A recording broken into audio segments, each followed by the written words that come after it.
World কাপের একদম last ফেজে আমরা হাজির হয়েছি।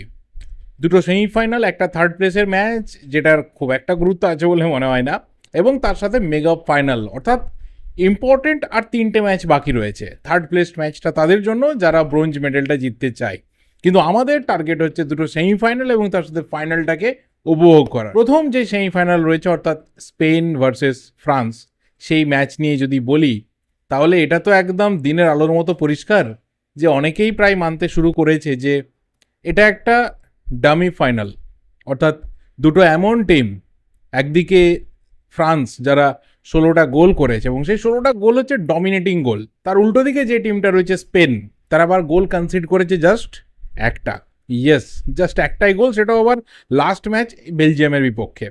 তাহলে যখন একটা টিম ফরওয়ার্ডে, একটা টিম স্ট্রাইকিং ফোর্সের জায়গা থেকে সুপার ন্যাচারাল পজিশনে রয়েছে, আর একটা টিম ডিফেন্সিভলি ভীষণ ডিসিপ্লিনড এবং তারা কম্প্যাক্টনেসটা দেখাতে পেরেছে through out the world cup, তখন সেই ম্যাচ কিন্তু উপভোগ্য হবে।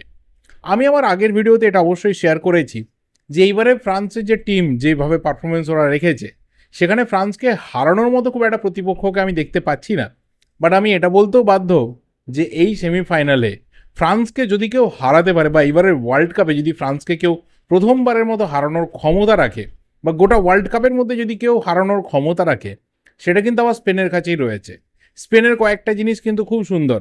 এক হচ্ছে যে ডিসিপ্লিনড একটা ডিফেন্স লাইন রয়েছে, মাঝ মাঠে একটা সুন্দর বোঝাপড়া রয়েছে, টেকনিক্যাল ফুটবল রয়েছে, স্কিলস রয়েছে প্রত্যেকটা প্লেয়ারের মধ্যে, ইন্ডিভিজুয়াল ব্রিলিয়েন্সই রয়েছে। লামিনে ইয়ামালের মতো প্লেয়ার রয়েছে যে সেকেন্ডের মধ্যে ম্যাচ বদলে দিতে পারে।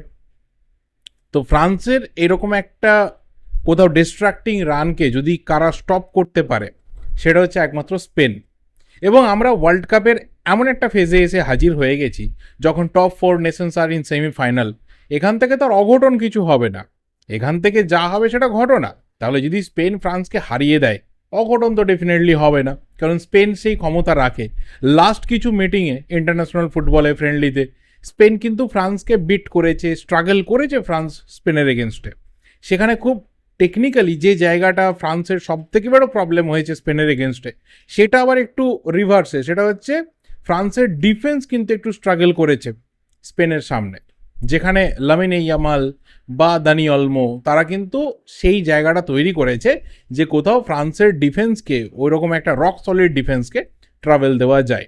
আবার ফ্রান্স যে পারফরমেন্সটা রেখেছে, যেভাবে তারা থ্রু আউট দ্য টুর্নামেন্ট এগিয়েছে, এবং নরওয়ে ম্যাচটাকে যদি আমরা এক্সাম্পল ধরি, যে ম্যাচটা হয়তো ফ্রান্সের মেন যারা প্লেয়ার্স, যারা প্রথম দুটো ম্যাচে অলমোস্ট নিজেদের সব কিছু দেখা গেছিলো যে ঝরিয়ে দিয়েছে, তাদের তো দিদির দেশও তারা তিনি বেঞ্চ করতে পারতেন।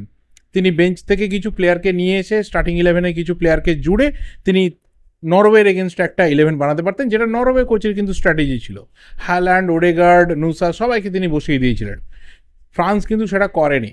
দ্যাট মিনস তাদের সিরিয়াসনেসটা কিন্তু আমরা ওই ম্যাচটা তো দেখতে পেয়েছিলাম, যে ম্যাচে অলরেডি ফ্রান্স কোয়ালিফাই করে গেছিলো। সো ফ্রান্স ব্র্যাকেটের এপারে থাকতো বা ব্র্যাকেটের এই পারে থাকতো, ফ্রান্স কিন্তু আজকে সেমিফাইনাল খেলতোই। কিন্তু এটা ঠিক কথা যে দিদিয়ার দেশও বা গোটায় ফ্রান্স টিমটা, তারা কিন্তু কোনো ম্যাচকে, কোনো ম্যাচের একটা মুমেন্টকে, একটা সেকেন্ডকে কিন্তু লাইটলি নেয়নি, পুরোটাকেই কিন্তু খুব সিরিয়াসলি নিয়েছে।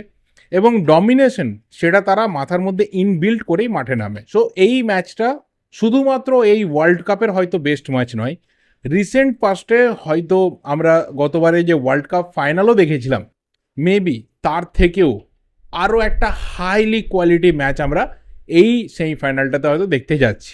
দ্বিতীয় যে সেমিফাইনাল রয়েছে অর্থাৎ আর্জেন্টিনা ভার্সেস ইংল্যান্ড, এই ম্যাচটা মানে এই ফিক্সচারটা 21 বছর পর ফিরছে। লাস্ট টাইম 2005-এ ম্যাচ হয়েছিল, যেখানে ইংল্যান্ড বোধহয় আর্জেন্টিনাকে হারিয়েছিল।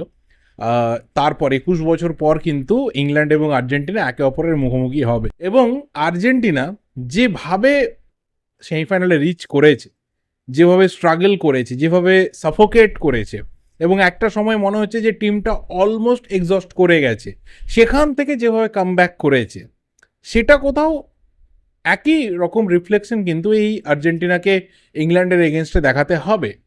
আর ইংল্যান্ডের টিমটা যেরকম ক্লাচ পারফরমেন্স দিয়েছে, যেভাবে বেলিংহাম অনেক দিন পর একজন মিডফিল্ডারকে হয়তো আমরা দেখছি যে গোল্ডেন বুট রেসে রয়েছে। আর্জেন্টিনার ক্ষেত্রে যদি বলি তাহলে দেখো আর্জেন্টিনার এই টিমটা স্পেশালি লিও মেসি, তার তো নতুন করে প্রমাণ করার কিছু নেই, অলরেডি প্রমাণ করে দিয়েছে, লাস্ট ওয়ার্ল্ড কাপ জিতেছে এবং এইবারের ওয়ার্ল্ড কাপে সেমিফাইনালে গেছে। যেভাবে বারবার টিম সমস্যায় পড়লে মেসি প্রায় টেনে ধরে তুলে এনেছে টিমটাকে, নতুন করে প্রমাণ করার কিছু নেই। গোল ট্যালি বলো, অ্যাসিস্ট বলো, রেকর্ডের পর রেকর্ড করছে।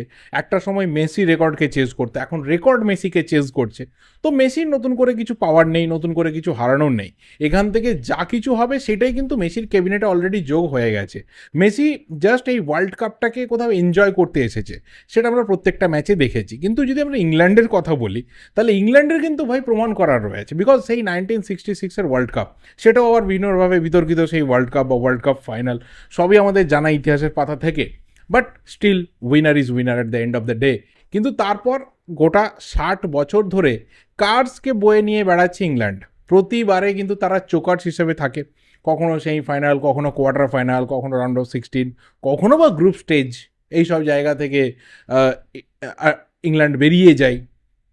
তো কোথাও ইংল্যান্ডকে প্রমাণ করতে হবে এই যে মানে back to home world cup ট্রফিকে নিয়ে যাওয়া, সেটা এবারে করে দেখাতে হবে। এবং করে দেখাতে হবে তার প্রথম ধাপটা কার এগেনস্টে না, আর্জেন্টিনার এগেনস্টে। যে আর্জেন্টিনা ভয়ঙ্কর তো লাগছে না, কিন্তু কামব্যাকটা ভীষণভাবে ইভেন্টফুল হচ্ছে, যে কামব্যাকটার পর কিন্তু অপোনেন্ট আর তাদেরকে চেজ করার জায়গাতে যাচ্ছে না। আবার এটাও ঠিক কথা যে আর্জেন্টিনা যে ধরনের টিমগুলোর এগেনস্টে কামব্যাক করেছে, তাদের কিন্তু একটা সময়ের পর তাদের কোয়ালিটি ডাউন হচ্ছে, প্লেয়ারের কোয়ালিটি ডাউন হচ্ছে, এবং তাদের অবশ্যই বেঞ্চার সেই ধরনের প্লেয়ার থাকছে না যারা ম্যাচে কামব্যাক করাতে পারে, বা সেই নার্ভটা ধরে রাখার মতো সিস্টেম তাদের আর নেই। সেই রকম টিমের এগেনস্টে কিন্তু পরপর 3টে ম্যাচে আর্জেন্টিনা কামব্যাক করেছে, কিন্তু ইংল্যান্ডের ক্ষেত্রে সেটা হবে না। ইংল্যান্ডকে দুটো জিনিস আমি বলবো যে আমি ইংল্যান্ডের চেঞ্জ দেখেছি। এক হচ্ছে যে ইংল্যান্ডকে খুব ডিসিপ্লিনড লাগছে। লাস্ট কবে এরকম ইংল্যান্ডকে ডিসিপ্লিনড লেগেছে আমার অন্তত মনে পড়ে না। ন্যাচারালি ইংরেজরা কখনোই ডিসিপ্লিনড নয়, কিন্তু তাদেরকেও যে ডিসিপ্লিন করে রাখা যায় সেটা টমাস টুকেল তিনি দেখিয়ে দিয়েছেন। এবং 2 নম্বর ব্যাপার হচ্ছে যে অনেক দিন ইংল্যান্ড কিন্তু এই রকম মানে ইন্ডিভিজুয়াল ব্রিলিয়ান্সের উপর খুব একটা ভরসা করে না। এইবারে কিন্তু ইংল্যান্ড যেন অনেক বেশি করে ইন্ডিভিজুয়াল ব্রিলিয়ান্সিতে ভরসা করছে, এবং সেখানেই কোথাও মনে হচ্ছে যে ইংল্যান্ড যদি বাজিমাত করে দেয়, আবারও বলছি যেটা আগেই বললাম যে এমন একটা স্টেজে আমরা এসেছি, এখানে আর অঘটন, অবাক হওয়া, সারপ্রাইজ হওয়ার মতো ব্যাপার নেই। কিন্তু ইংল্যান্ড আর্জেন্টিনাকে হারানোর ক্ষমতা যেমন রাখে, ঠিক তেমনই আর্জেন্টিনা যে ক্যারেক্টারটা শো করেছে, যে পিছিয়ে গেলেও ভাই যতক্ষণ না লাস্ট হুইসেল পড়ছে আমাদেরকে কাউন্ট আউট করো না, ম্যাচটা শেষ হতে দাও, at the end of the last whistle তুমি রেজাল্টে চোখ বুলিয়ে নাও। সেটা কিন্তু আর্জেন্টিনার জন্য একটা এক্স ফ্যাক্টর। আমরা প্রথমের দিকে দেখছিলাম যে মেসি ওয়াজ পারফর্মিং লোন, নিজে একাই যা কিছু করছে। পরের দিকে দেখা গেল যে যত টুর্নামেন্ট সামনের দিকে আসছে তত কিন্তু বাকিরা ধীরে ধীরে তাদের কাঁধে শক্ত করে দায়িত্বটা নিচ্ছে। সো ওভারঅল দেখতে গেলে এক্সাইটিং ম্যাচ হবে, এবং আমি আবারও বলছি যে কেউ যে কাউকে হারিয়ে দিতে পারে, যে কেউ ফাইনালে রিচ করতে পারে। ফেভারিটের কোনো জায়গা নেই, কোথাও আন্ডারডগের কেউ কোনো জায়গা তো নেই একদম। এবং অবশ্যই দুটো সেমিফাইনাল ভীষণভাবে উপভোগ্য হবে, সব দিক থেকে এনজয় করার জন্য আমরা রয়েছি। বাকি তোমাদের কি মতামত অবশ্যই কিন্তু কমেন্ট করে জানিও। ভিডিওটা ভালো লাগলে লাইক করো, শেয়ার করো। দেখা হবে পরের ভিডিওতে। টিল দেন, চ্যানেলে নতুন হলে অবশ্যই চ্যানেলটা সাবস্ক্রাইব করে বেল নোটিফিকেশন আইকনটা ক্লিক করে যাও। Thank you, goodbye and good night.